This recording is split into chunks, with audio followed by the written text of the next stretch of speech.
আজকের রেসিপি খুব সহজেই হাতের কাছে থাকা মশলা দিয়ে রেস্টুরেন্টের মতো মজাদার খাবার তৈরি। এখানে আমি 4টা মাছের টুকরা নিয়েছি। এটা রুই মাছ ছিল, যে কোনো মাছ দিয়েই করা যাবে। এখন এতে একটু লেবুর রস দিয়ে দিচ্ছি যাতে মাছের গন্ধটা চলে যায়।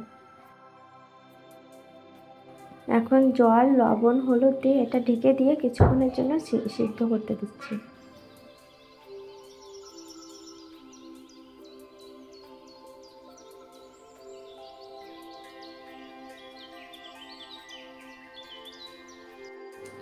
মাছটা সিদ্ধ করতে দিয়ে আমি এখানে 4 টুকরা বিস্কুট নিয়ে নিয়েছি। এগুলো আমি এখন গুঁড়া করে নেব। আমি এখানে বেকারি বিস্কুট নিয়েছিলাম, যে কোনো বিস্কুটই নেওয়া যাবে। ঢাকনাটা খুলে দেখি মাছটা এখন সিদ্ধ হয়ে গেছে, জলটাও শুকিয়ে গেছে। এখন মাছগুলো আমি একটি প্লেটে ঢেলে নিচ্ছি।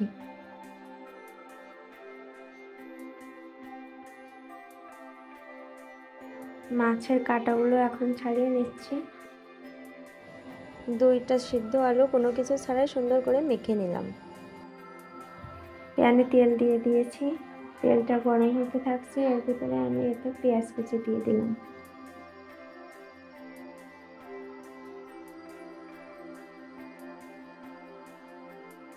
কাঁচামরিচ কুচি দিলাম।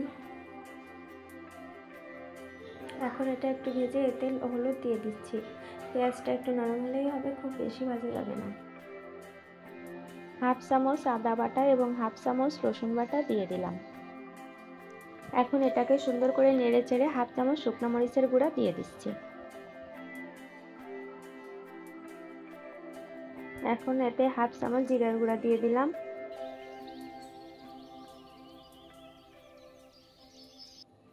এখন এটাতে হাফ চামচ ধনে গুঁড়া দিয়ে দিলাম।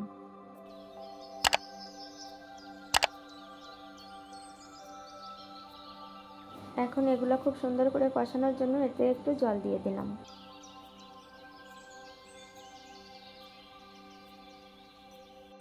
সুন্দর করে নেড়ে চেড়ে এতে গরম মশলার গুঁড়া দিয়ে দিলাম। এখন আবারও এটাকে সুন্দর করে নেড়ে চেড়ে কষিয়ে নিচ্ছি।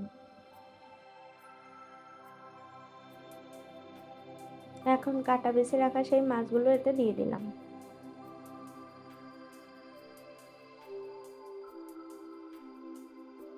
মাছটা মশলার সাথে খুব সুন্দর করে মিশিয়ে নেওয়ার পর এখন সেই আলু ভর্তাটা দিয়ে দিলাম এর ভিতর।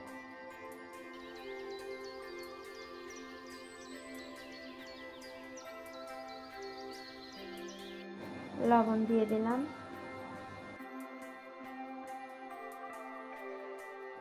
এখন বিস্কুটের গুঁড়াটুকু দিয়ে দিলাম, দিয়ে আবারও সুন্দর করে সবকিছু একসাথে মিশিয়ে নিচ্ছি। এখন এটা আঠালো টাইপের হতে অনেক সময় লাগবে, কিন্তু এটা ততক্ষণে ধৈর্য নিয়ে সুন্দর করে মেশাতে থাকতে হবে। এখন এটাতে টমেটো সস দিয়ে দিলাম। টমেটো সস দেওয়ার পরে আবারও সুন্দর করে নেড়েচেড়ে এটা মিশিয়ে নিচ্ছি।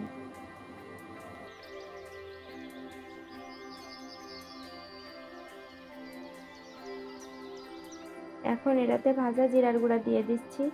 ভাজা জিরার গুঁড়াটা এখানে অনেক সুন্দর একটা স্মেল নিয়ে আসবে।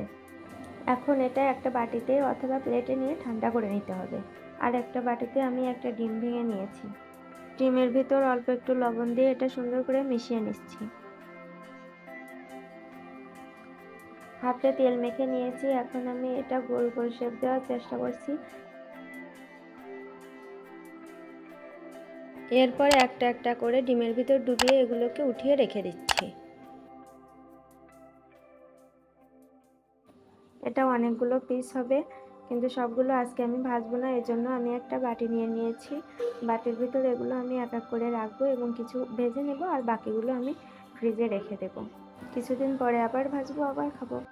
একটার সাথে একটা যাতে লেগে না যায়, এজন্য এগুলো একটু ফাঁকা ফাঁকা করে রাখছি। টিস্যু দিয়ে এভাবে লেয়ার করে করে রাখছি। এখন আমি কিছু ভেজে নেব, আর বাকিগুলো সব ডিপ ফ্রিজে রেখে দেব। তেলটা গরম হয়ে গেছে। এখন আমি এগুলো একসাথে সবগুলো ছেড়ে দিচ্ছি। তেলের পরিমাণ আমি এখানে বেশি নিয়েছি, কিন্তু অল্প তেল নিলেও কোনো সমস্যা হবে না। তেলটা গরম করে এটা ছেড়ে দেওয়ার পর আমি গ্যাসের স্পিডটা অনেক কম করে দিয়ে এগুলো আস্তে আস্তে করে ভেজে নিব।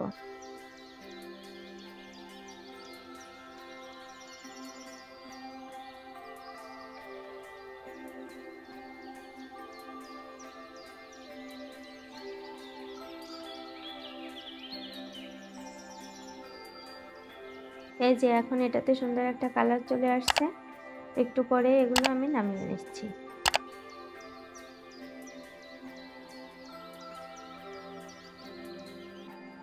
খুব সহজেই তৈরি হয়ে গেল হাতের কাছে থাকা মশলা দিয়ে ফিশ কাবাব।